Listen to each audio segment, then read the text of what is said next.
Hare Krishna. So, another Sunday satsang. Seems like we just got done with last night's evening darshan, and now it's time for Sunday satsang. Oh my God, what am I going to talk about? I guess we had so many messages this morning, and so many emails, and so many comments on YouTube videos. And, freakouts too. Well, you know, what can I say? I'm the freak-out acharya. We should do like Saturday night freakout or something. Oh, well, you see, the thing is that these topics, these advanced topics of devotional service were hidden from the devotees, or are hidden from the devotees in the ordinary Vaishnava satsangs, the Vaishnava sanghas, I should say. They're treating this path of devotional service as a religion. And a religion, you want a nice, simple, easy, 1, 2, 3, step by step, you know, easy plan. What does it mean to become a devotee? Shave your head, put on funny clothes, and, you know, throw around all these buzzwords, and then you're a devotee. No. Being a devotee means you have a deep personal understanding of the mechanism of devotional service. How to please Krishna. How to please Krishna. What does Krishna want? Does he want you just to observe some external religious principles and, you know, give a little donation and then, you know, jump around in a kirtan and that's it? No. That's a very, very external, very superficial, preliminary understanding of devotional service. But if you listen to the people who are preaching, most of them are giving this kind of approach. They don't talk about the really deep methods. In fact, they don't talk much about the methods at all. It's like, chant Hare Krishna and take prasadam. Okay, that's it. Well, chant Hare Krishna, take prasadam, that's the beginning. But we should get beyond the beginning stage. That's the whole point. That's why Srila Prabhupada wrote so many books. If he wanted to say, start a religion on chant Hare Krishna, take prasadam, and observe the 2 regulative principles, you know, that would have been, he would have just wrote a simple little pamphlet. But instead, Prabhupada wrote volumes and volumes of books. Why? Just so we could sell them to people who don't read them? I did market research on the preaching of the Hare Krishna movement in the West. I mean, I literally went out with a clipboard in crowded places where there had been a lot of book distribution over the years, like especially in Waikiki and in Hawaii, in Honolulu, and like Fisherman's Wharf and Golden Gate Park in San Francisco. And I literally went up to people and I asked them a bunch of questions leading up to basically, what do you think of the Hare Krishna movement? And 98% had a negative opinion. And I asked them, well, you bought some books? Most people said, yeah, I was approached and I bought some books. Did you read them? Well, no.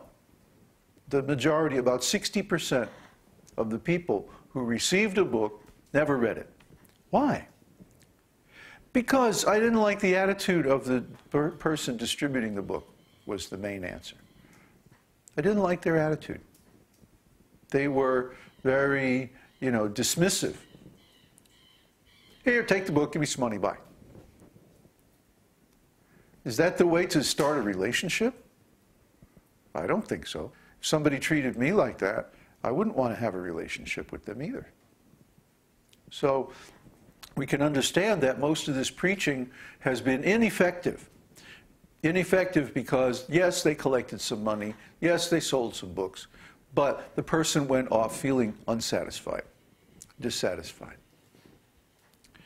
And then I asked, if they read the book, 40% read the book. Did you read the whole book? No. Why not? Well, I didn't understand it. I started reading it, but I couldn't understand anything. So I put it down. See, these books, Prabhupada wrote these books for devotees. He didn't write them for the general public.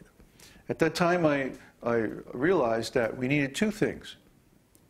We needed a means of following up on our preaching, to establish a relationship with the person and answer any questions they might have. And we also needed a new layer of easier to understand material in books. So I came up with the idea of writing books aimed at the general public so that they could understand the beginning ideas, the basic ideas. Now, ISKCON has tried to do this, but because they are not able to restate Prabhupada's words, or Prabhupada's, more precisely, Prabhupada's concepts, in their own words, in their own language, in their own vernacular. Vernacular means a dialect of a language that's specific to a local area. Because they weren't able to do that, they were not able to connect with their audience. You see? Back in the 60s, it was cool to be far out. The farther out you could be, the better. You know? Wear funny clothes, great. Paint your face, cool. You know? Shave your hair, well. But now, what is it, 40 years later, it's not cool to be far out at all. It's cool to be rich.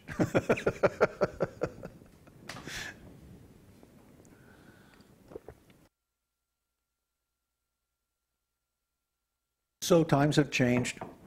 Therefore, our approach has to change. You know, it's very simple. But Prabhupada gave me a specific instruction. He said, read our books and then describe, you don't have to change anything, but describe the same thing in your own words. He directly instructed me in a letter to do that. So I have Srila Prabhupada's direct instruction to do that. And I did that. And guess what? It worked. That's why you're here today looking at this video. That's why our preaching mission is gradually becoming successful. Not because of the quantity, or not only because of the quantity of the material that we produce, but because of the quality of it. It's pitched at the normal person. It's aimed at the average person or the intelligent person who has a desire to understand spiritual life. But it doesn't matter if you're a Hindu, a Muslim, a Christian, Buddhist, an atheist, a scientist, a scholar, an ordinary worker, or whatever you are, it doesn't matter. By applying these same principles to your beliefs according to your faith, you'll make spiritual advancement. What we're talking about, the esoteric teaching, is not a religion. It can't be a religion, because a religion is invented by human beings and has a beginning and an end.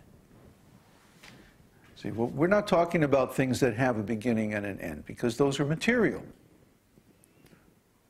That's explained in Bhagavad-gītā 2:16. The sages have determined that that which has a beginning and an end, that which is temporary, does not really exist. What is that does not really exist? Maya.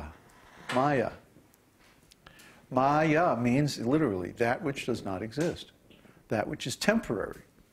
It does not have, is intrinsically, its own independent existence. If you're a Buddhist, read the Madhyamaka. The Madhyamaka says the same thing. If you're a Hindu, read Sankhya. Sankhya says the same thing. But what does really exist? That which is eternal, without beginning or end. That's real existence. That's independent existence. So what do we know? What is there in our experience that is like that? Well, the soul, consciousness, the self, and of course, God. Now, most of us don't have direct consciousness of God or the spiritual world, but we certainly have direct consciousness of our own soul, our own self. We can be conscious of the fact that we are conscious, and that is the beginning of spiritual life. So from there are many, many stages. But religion is not even on that level. Religion is below that level. Religion is still an external thing that you do through the senses, out there in the world.